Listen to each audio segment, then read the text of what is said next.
in secondary school, to campus dreams that kept you awake at night, to that first job interview that changed everything. From traffic on 3rd Mainland Bridge to quiet midnight thoughts under an open sky, there has always been one frequency riding with you.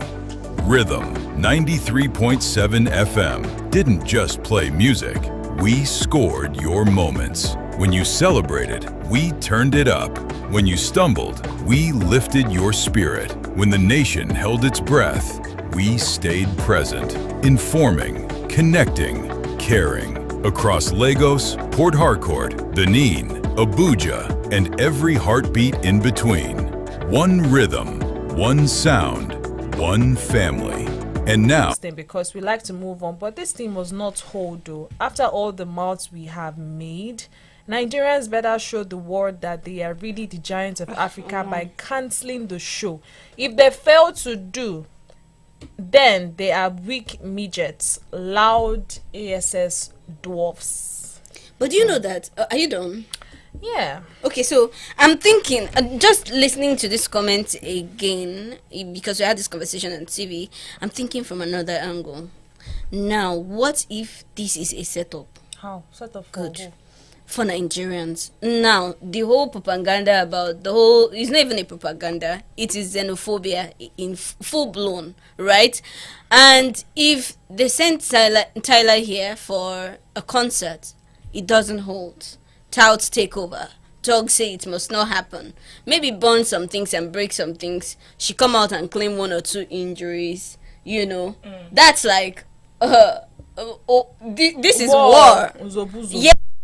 So I'm just looking at it from another angle. We might be, for real, initially I was like, there's a thin line between art and politics, but what if this is really politics? So we are not supposed to be scared of Tyler that if she comes, we should allow her to do her if event. She comes and bottle land on her head, and she'll take it as souvenir from Nigeria. Which one is war? And were we the ones that started the war? No. I'm seeing this as a logical. They started the war first. They declared. No, when you war play on every chess, person. when you play chess and you've called, and you know we've already said, South Africans are not welcoming, they are xenophobic and the likes, and now a South African is coming to our country, not just any South African, the one that the whole world is watching. So it's almost like football when we were watching, the final match. So at this point, the whole world is looking at Nigerians like, okay, now that Tyler is coming, the whole world is watching. What will be her fate? And I'm trying to say F to the whole world, because you were also watching when South Africans were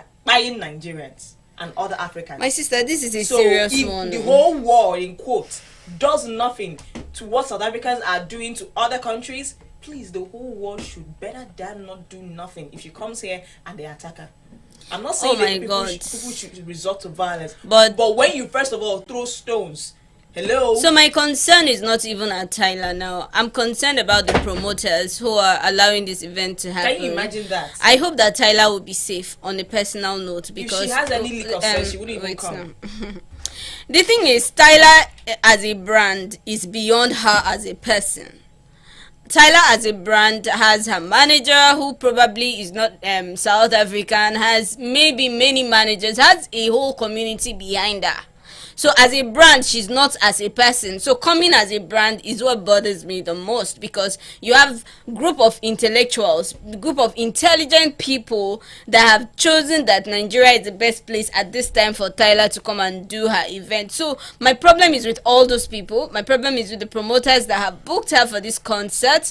So I hope that she does not get injured in the process. She does not become collateral damage for something that is way beyond her. First of all, as a brand, is beyond her as a person. Then secondly, as a citizen of South African, is beyond her as a person.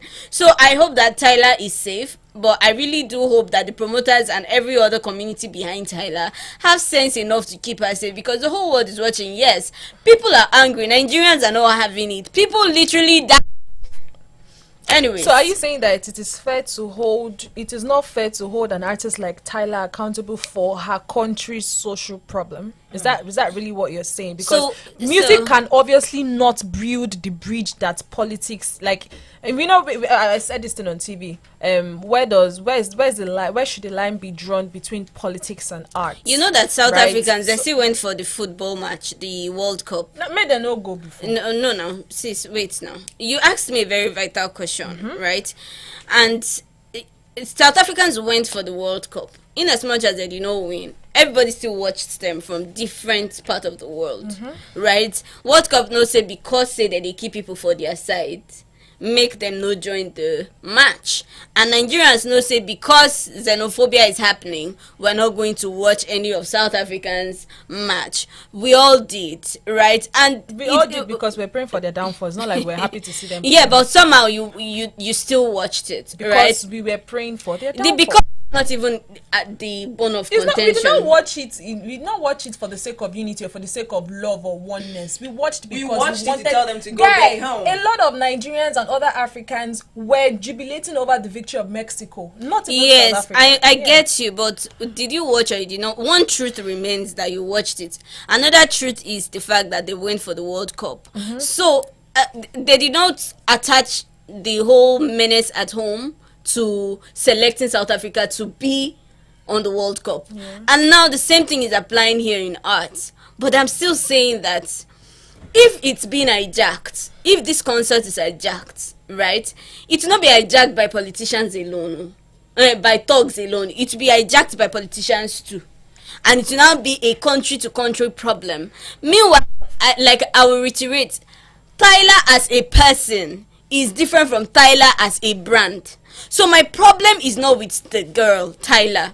My problem is with everyone behind the brand.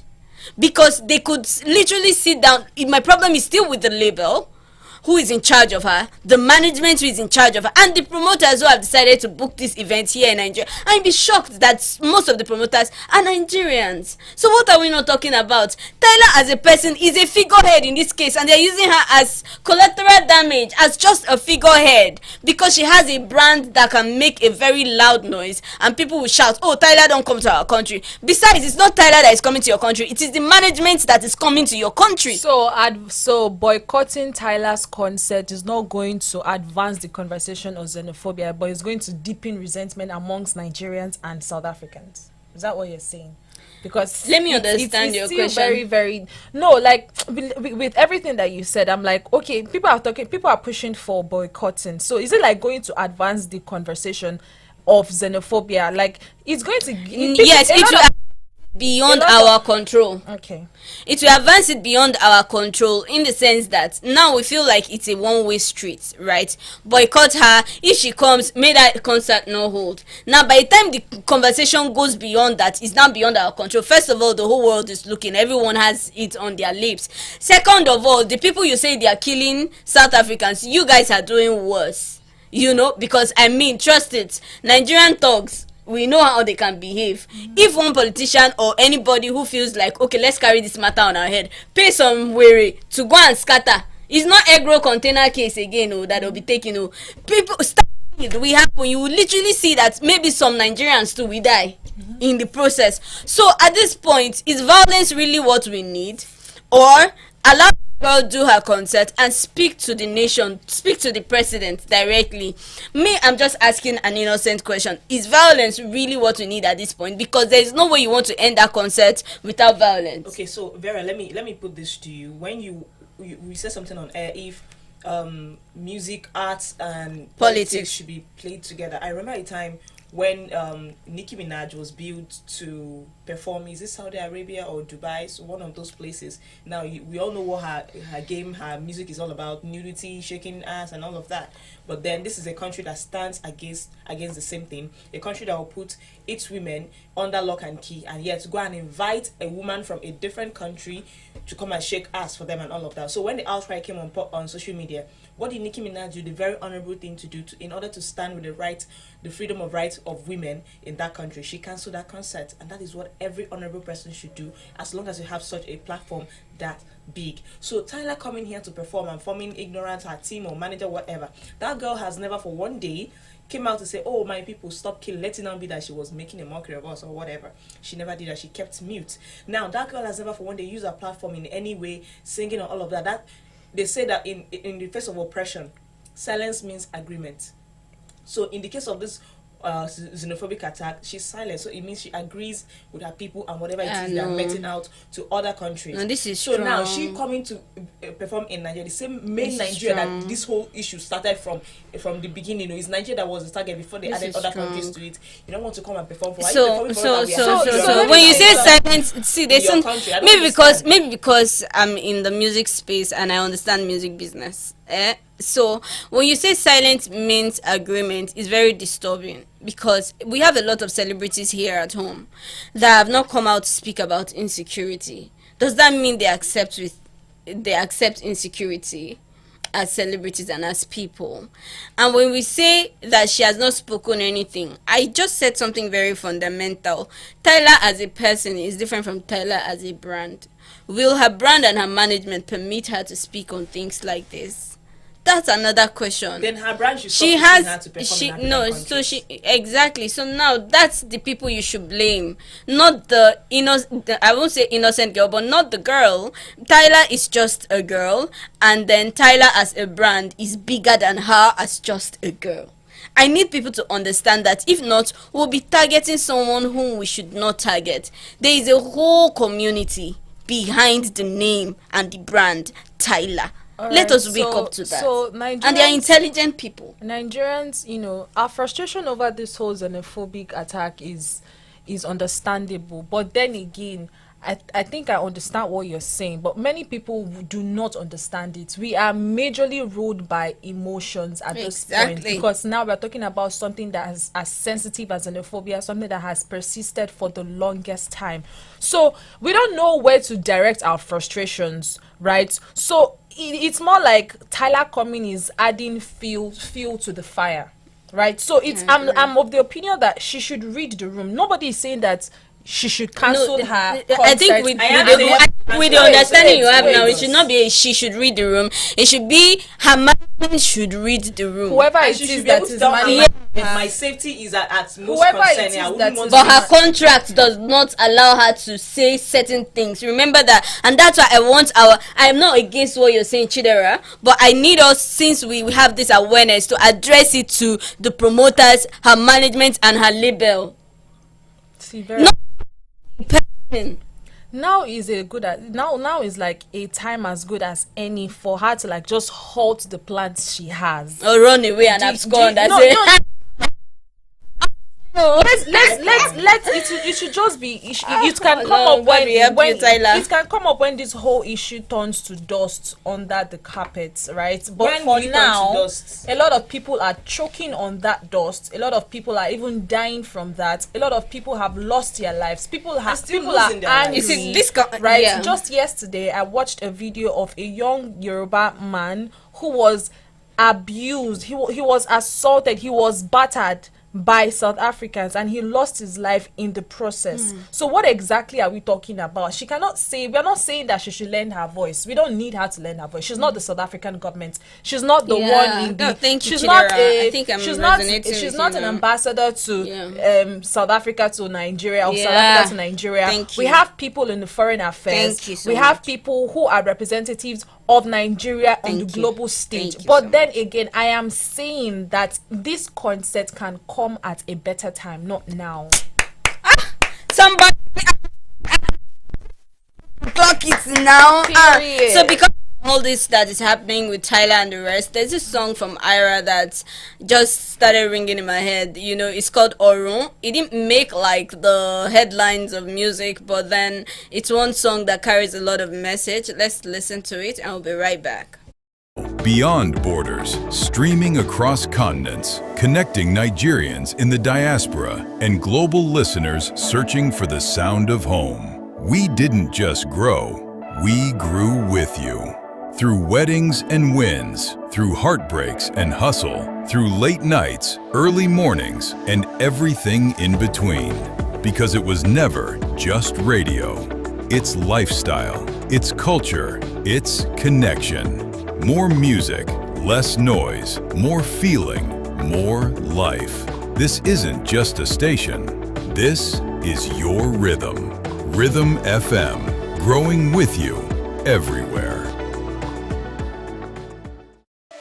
From your very first day in secondary school, to campus dreams that kept you awake at night, to that first job interview that changed everything. From traffic on 3rd Mainland Bridge to quiet midnight thoughts under an open sky, there has always been one frequency riding with you.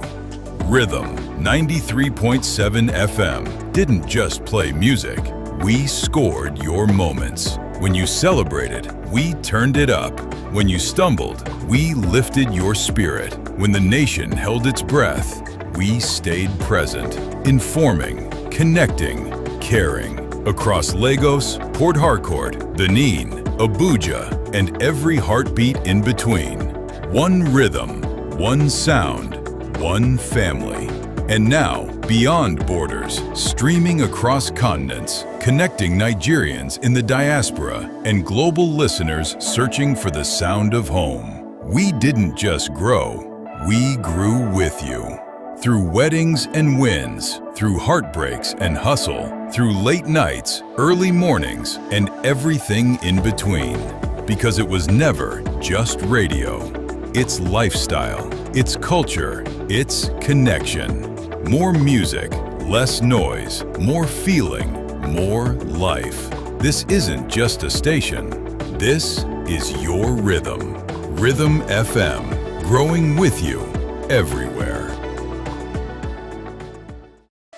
From your very first day in secondary school, to campus dreams that kept you awake at night, to that first job interview that changed everything. From traffic on 3rd Mainland Bridge to quiet midnight thoughts under an open sky, there has always been one frequency riding with you. Rhythm 93.7 FM. Welcome back. So I'm not Yoruba, but then that song Orun, it just like when someone is really in a very depressed state, you're doing so much, yet it feels like, the day shouldn't break. It feels like, the whole world is on your shoulder, and it's just like a prayer also. I've been bad, but I'm sorry for my mistakes, la la la, God, you know what I need. I think that's the box a lot of people is trying to trap Tyla in right now, because she could literally sit in her room and say that she's made so many records, she's been on great stages, but at this point she's torn in between herself, because are you sure she's not asking the question to her management and her label, like, are you sure this is the right time for me to go to Nigeria? Does she really not care? We've never been Tyla, we can never be Tyla. We can only be our unique, beautiful selves. But then let's give the girl a break, and that's my only urge. And shoot the guns at the management, the label, so we don't have another case of a talented person going into depression and hurting themselves just randomly. May God help Tyla, regardless. Anyway, so moving on to the next story. The next story is mine, and I would like to let you know what the Hisba board has done again.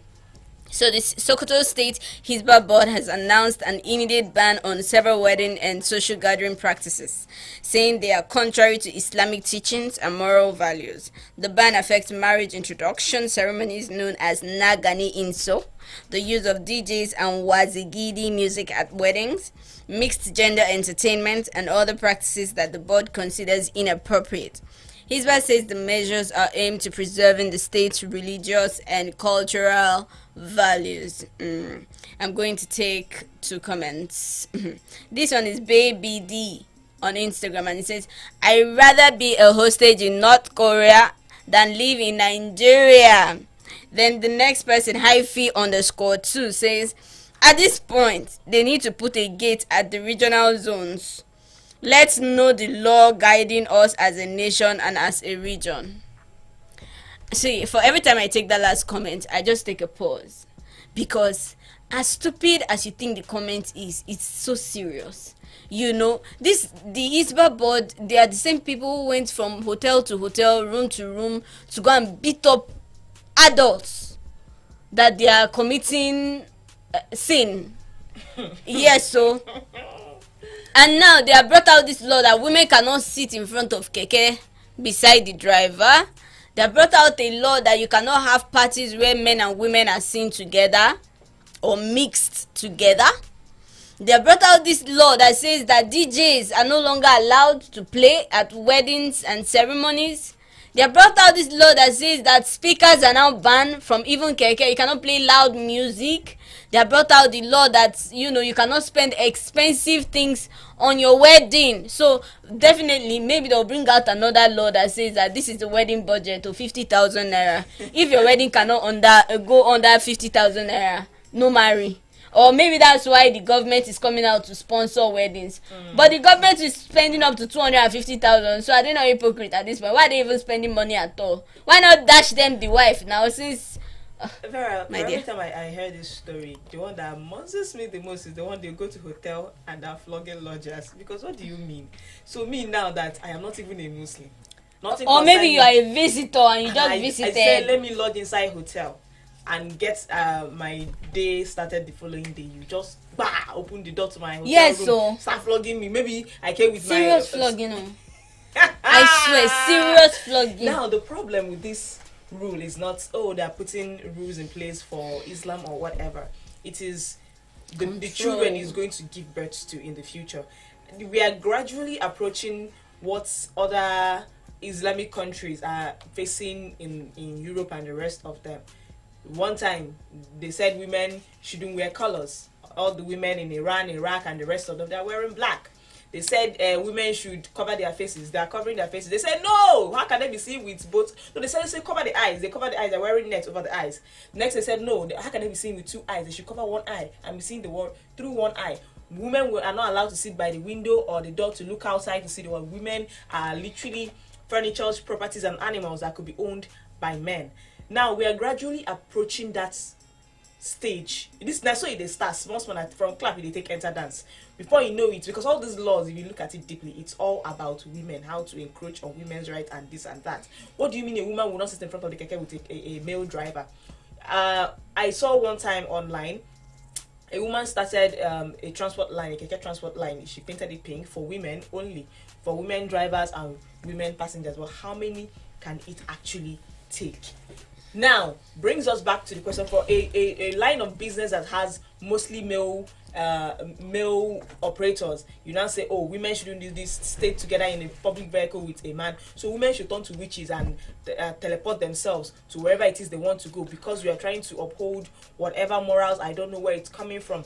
Like I said, at this point, they should actually build the gates and demarcations so that we know that these people are part of. Let me remind you what you said that caught me on TV. You said let them use scissors. Yes, scissors. To cut the northern part of Nigeria away. Cut them out and let them stay one place so that we will stay one place. So we know which laws exactly we're going to be following. Is it the one in the 1999 constitution, or is it the Hizbah law? And not, because at this point the whole thing is just very crazy. Now, mind you, let me assume that the people making these laws are the most intelligent and learned amongst those folk. Now, the people that are going to carry out imagine what most learned are saying. You get waiting dollars to come now imagine the Olodo prizes that are going to carry out these laws. Now everybody will collect, because they are going to hotel flogging lodgers. That someone is just deadly sleeping, you just go and start flogging the person because the person is in the hotel. It's crazy, it's crazy and brazy, because I don't understand. Where are we going? Where are we coming this from? also speaks to patriarchy. I think when they said it on TV, I didn't really understand, but right now I can relate to that patriarchy system, because, I mean, one would say, oh, so a woman cannot sit beside a man. That's why the story about the bus driver who killed, I'm pretty sure you bring up that story. It's also that kind of patriarchy system where a man feels like you cannot talk to me as a woman. What are you doing as a woman? A woman has no right to receive gifts on her wedding. A woman has no right to celebrate her wedding day. You have no right to be celebrated as a woman. As a woman, you need to be covered. What is the woman this? Yes, so make it make sense that in 2026, in 21st century, with the way the world has evolved, this kind of laws just keep popping up, and they kind of like enforce it faster than they look for bandits and terrorists in the bush. They just sleep, wake up and enforce laws like this in a country that is supposed to be one nation, in a country that was supposed to have the 1999 constitution. Nigerians are now confused. What law are we operating on exactly? Maybe we were busy making noise about Tyler coming to Nigeria, or Tyler coming to Lagos to organize a trip, but we are here in Sokoto, in our own country, they don't want women to mix with. I don't know. Like that's giving primary school. Like it's very it's ridiculous. You see, it's not even primary school. It's ridiculous. It's ridiculous to even comprehend that this is what this of all the issues, societal issues that has crippled the nation as a whole. They are saying that they don't want mixed genders in parties. They don't want DJs. Like when I say those people are thinking backward. When I say those people are thinking backward, people would say I'm insulting them, but in reality, that is really what they do. They think backward. You know, sorry. Just to add to what Chidera just said now about mixed genders, right? The kind of university I went to, you call it a glorified secondary school because because I mean it's a private university where, you know, male and female were not permitted to sit together during prayers and all, and we were very restricted, and all the guys will sit in one row, all the ladies will sit in one row. And you know what, that gave birth to a lot of rebellion. You see different kinds of rules that you just know that students became very rebellious, and after a while they had to dilute all of those their rules and whatnot, because it was very important that they needed to look into it, because it was a problem down to the fact that okay, you could not use camera phones except touchlight phones. It was that bad, you know, but it was that good for them anyways. But what I'm trying to say here is that because my lived experience has included, you know, having to see that male and female were not mixed in certain occasions, I saw how rebellious human beings can be, right? I mean, I was just very careful because which story I want to tell my papa for us. I don't get strength today rebellious, so. But now imagine the nearest future for Sokoto citizens or people living in Sokoto. They will be very rebellious. Most of them will want to jackpot away from their own state within the same country. Have you seen now? It will cause jackpot syndrome, not abroad, though. Jackpot within Nigeria, because people would no longer find it funny to live in such a region. They want to go to regions that are more favorable. Who even goes to north to chill? Who goes to north to chill? Is this? Imagine the people making these laws are just men.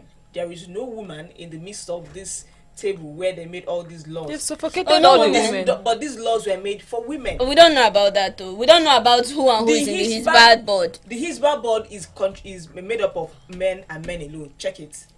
Come and fact check. Make I ask ChatGPT because this one has serious talk. What do you mean you don't want this? The one that I'll still say it again. The one that is making me. What do you mean I'll come and lodge in a hotel? You open the hotel, you start flogging lodgers. Babe, I had that feeling too. But regardless, let's move on to the next story. Oh my God! The next story, baby crazy girl. Things are happening. I think you should play that song. So this very crazy and brazy story. The same thing we're still saying: patriarchy and men thinking they own the world and the women should hide under the table, hide under the sand. This commercial bus driver, he runs his bus into a packed trailer in a bid to kill front seat passenger over a disagreement. This man is Mr. Ifeanyi Ogwaja from Umuegumpan in Anyazo Mbise local government area of Imo State. Has been arrested earlier this month. He loaded at Abia Park and was taking passengers from there to Lagos. And he had issues with the lady sitting in front of the bus with him, the front seat passenger. And then in the heat of the arguments, according to the passengers that were there with them in the bus, he said he threatened to deal with the woman. I will deal with you. I will deal with you. Okay, when you hear, you know, when Nigerians tell you I will deal with you, you think the I will deal with you is something that's coming later. But the man actually held it in his heart that I will deal with you is that I will deal with you immediately. He said when they approached Ore, he saw a packed trailer by the road, and out of the venom in his heart, he ran the bus with the passenger side straight into that packed trailer, and the passenger died instantly. The passenger sitting in that front, the one he was having the issues with. And then other passengers sustained injuries. Do you know what this driver did? He got down and went home. Think about this. Do you know how evil you have to be to decide to risk your life just so you could get at one person that you have an issue with, just because you're angry, just because you have some kind of something against the person in your heart? Do you know how wicked? I believe it's an whatever the size of the vehicle it is, at least more than 5 other lives were in danger because of you and your uncontrollable anger emotions. How wicked can you be? And this man is from Mbise local government area of Imo State. And they'll say, oh, yeah, you are stereotyping people. I am so sorry, but this adage has long been existing, and it's because of reasons like this. When you hear them say, when an Mbise person comes into your house and a snake comes into your house, leave the snake first. He's your best friend at this point, and your worst enemy is the Mbise person. That you should get rid of the Mbise person out of your home first before coming for the snake. That is how bad they are. And it's because of stories like this. They'll not say, oh, where is he from? He's from that place. That's what they do.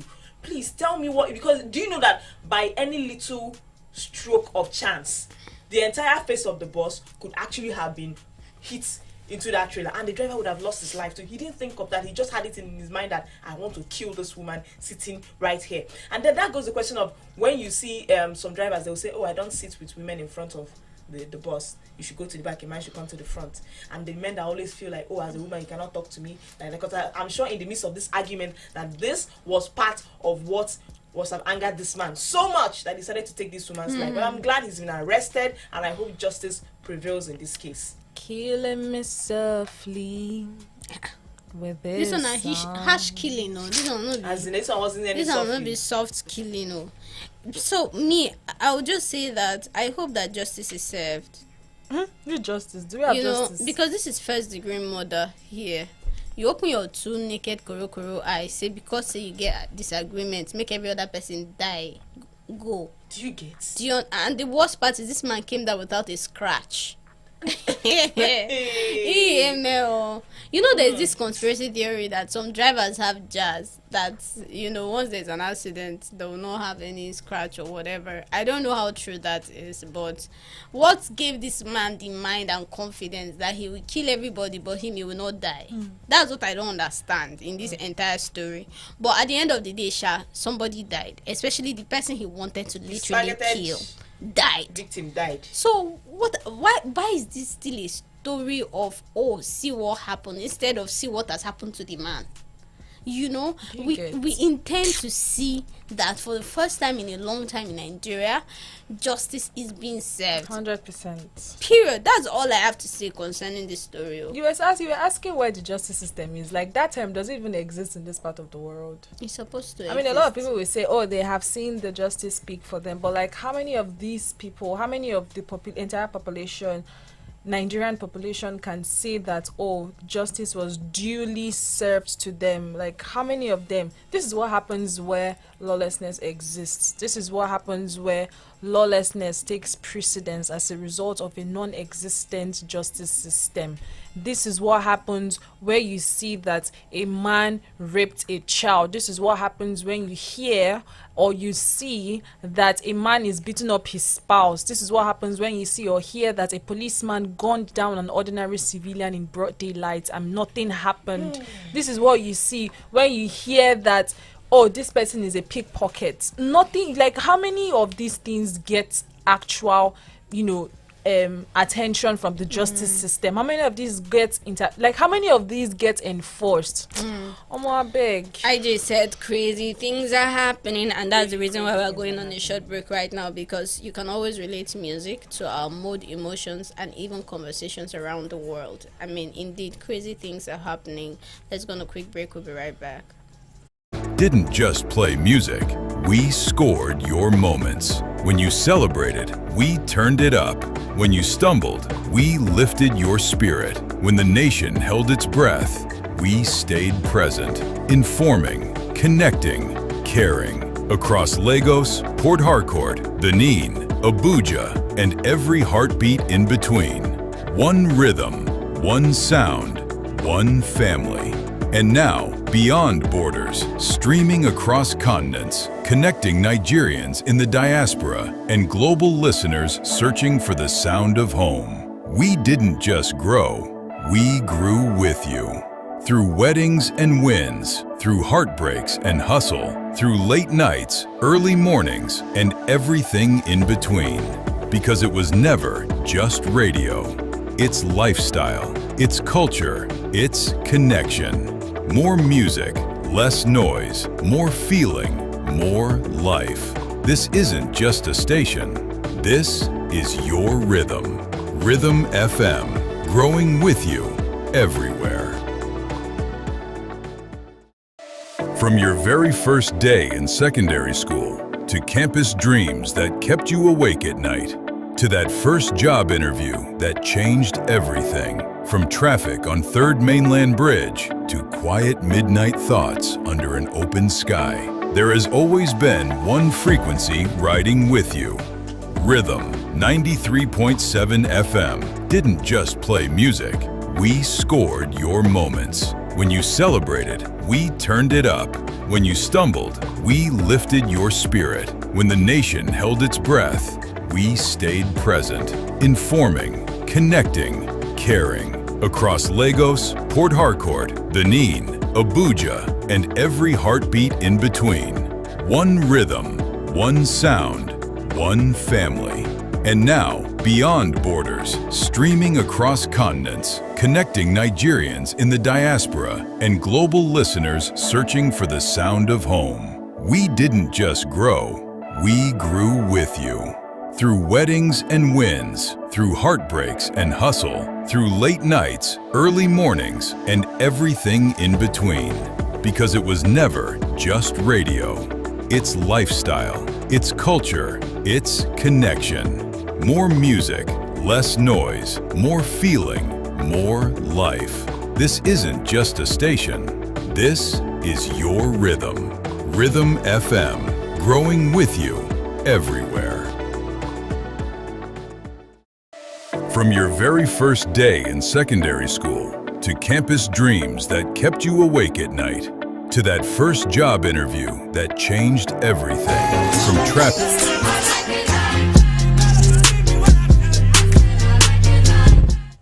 Welcome back. This is the Rhythm 93.7 FM. My name is Vera Chuku. I'm still in the studio with Chidera Amakaya Dioha and Idoma Charles.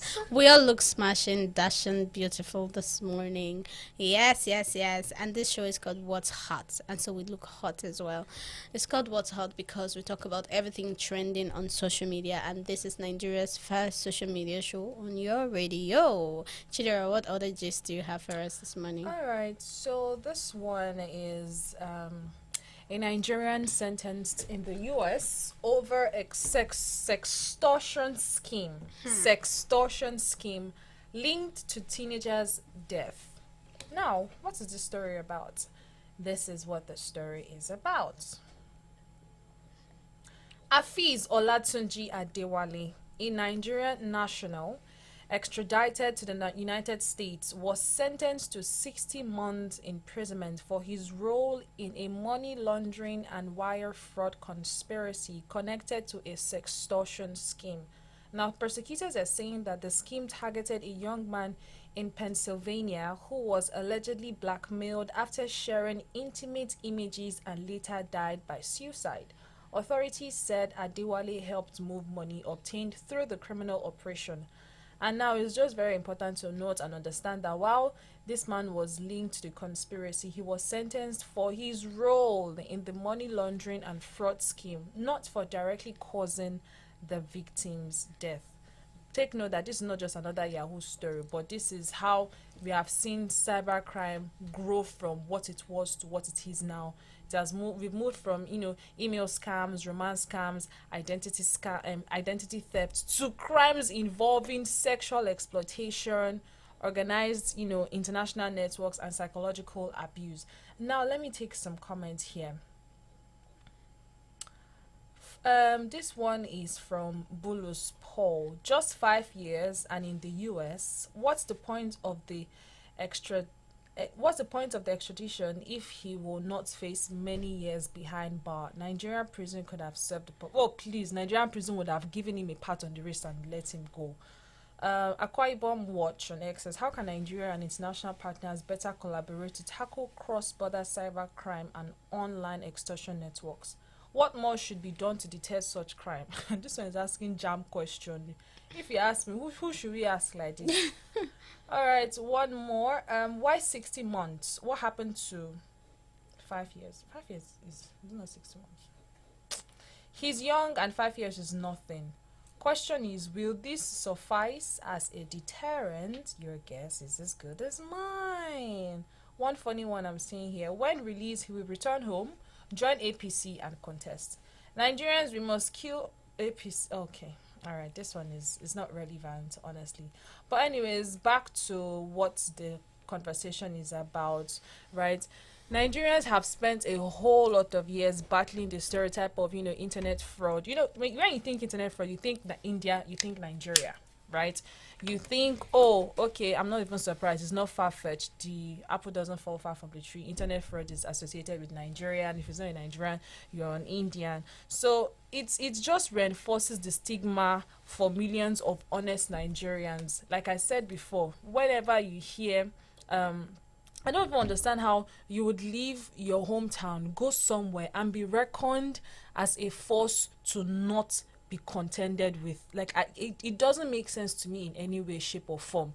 This man was not the actual perpetrator of the crime, but as him being an indirect link to what happened, he was given jail time. And I'm sure that as he's done with his imprisonment, as he's done serving, he's coming back here.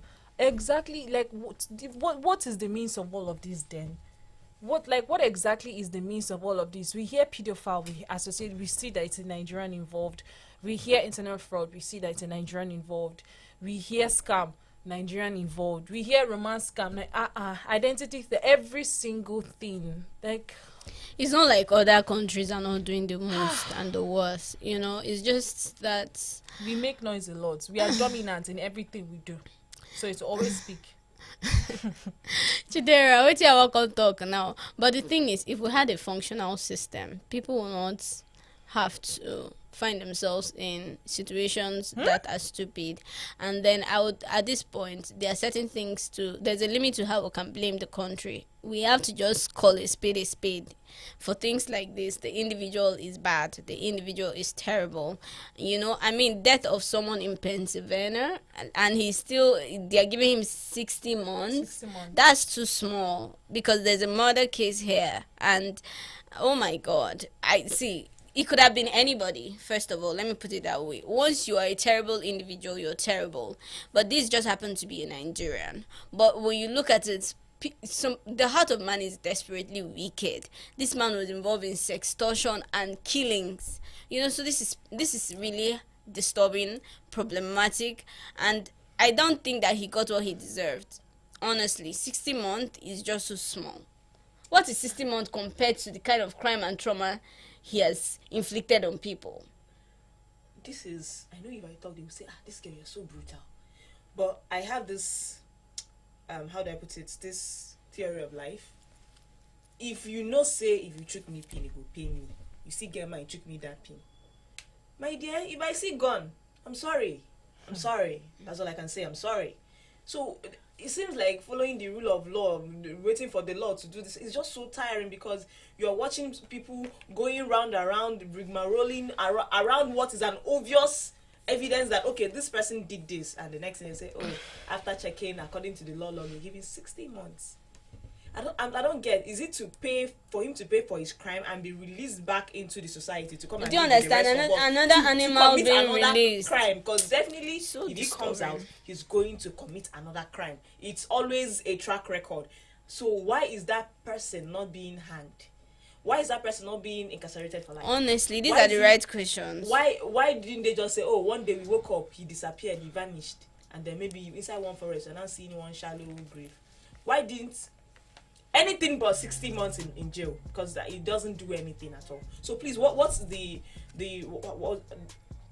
succor for the victim? What are they doing for the victim to say, oh, so if I'm the one now and I'm inside the country, I'm hearing, oh, this person has 60 months, he will come back for that same victim to be like, nah, maybe you thought you can get me out, and even do worse.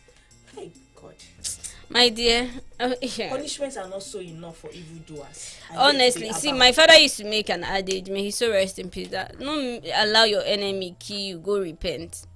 Because they'll tell you that God is all merciful. In that adage, it means that anybody can repent at the end of the day, but they have committed a crime that they've committed. Look at these idiots now. Has killed somebody, has frustrated people, has also done sextortion, yet now they have given him 60 months. Is 60 months equivalent to the kind of crime he has committed? It is not. And this is not Nigeria where we start dragging all our past presidents slash current whatever. This is not even Nigeria. So I think that the justice system on a global level need to sit up. Because what nonsense. I hate to hear that people kill other people and get barest minimum as judgment. It's insane, honestly. But we have to move on to the next story. So moving on. Media personality. In fact, I need to add the word controversial. Controversial media personality DJ Chicken has now stated another reaction after publicly denying his daughter, or a young woman who claimed to be his daughter, during a live video. The emotional exchange saw the girl insist he was her biological father, while DJ Chicken rejected the claim and questioned her mother's account. He also made several personal allegations about the circumstances surrounding her birth. The incident has since now generated mixed reaction across social media. I'm going to take 2 comments. Charming Adichie says, I blame you people for making just anyone famous, because who is this exactly? Mannequin Lourdes says, na una way they find papa we no loss. This is deep. Being a father is not just for everyone. Honestly, when I saw this, I felt terrible because the story itself no job pure. First of all, he said DJ Chicken said they called him to the hospital that he has a bouncing baby boy. When he got to the hospital, he saw that he's a bouncing baby girl and not a boy. So that one, he did not carry the child. It's like, I thought, the confusion first of all hit him. I thought they said you were a boy. He didn't carry the child. For God knows till she grew up. And then he also said, hey, your mother was a virgin. Go and ask her who impregnated her. I slept with her just once. You are admitting that you slept with somebody at all. You also admitted that no man had touched her before you touched her. Yet, you are now saying that the child is not your child. Are you scared of taking responsibility? What nonsense. And the girl is giving him back to back on TikTok. First of all, it's DJ Chicken we are talking about here. We know how crazy he gets with his trends on social media and all of that. So let me sit up for this one because the story is very fun. Imagine denying your child because you think it's not a boy. And I'm thinking of this thing now. I heard the story is kind of weird, but then because it's DJ Chicken involved, you know about that guy is so catastrophic, so chaotic, and the way he talks and all of that. He's always very dramatic, and you can never be sure with DJ Chicken.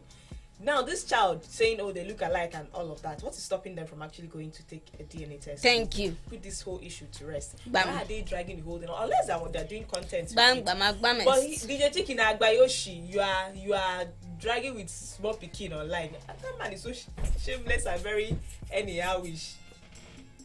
He's very shameless and very anyhowish in his behavior, because what do you mean?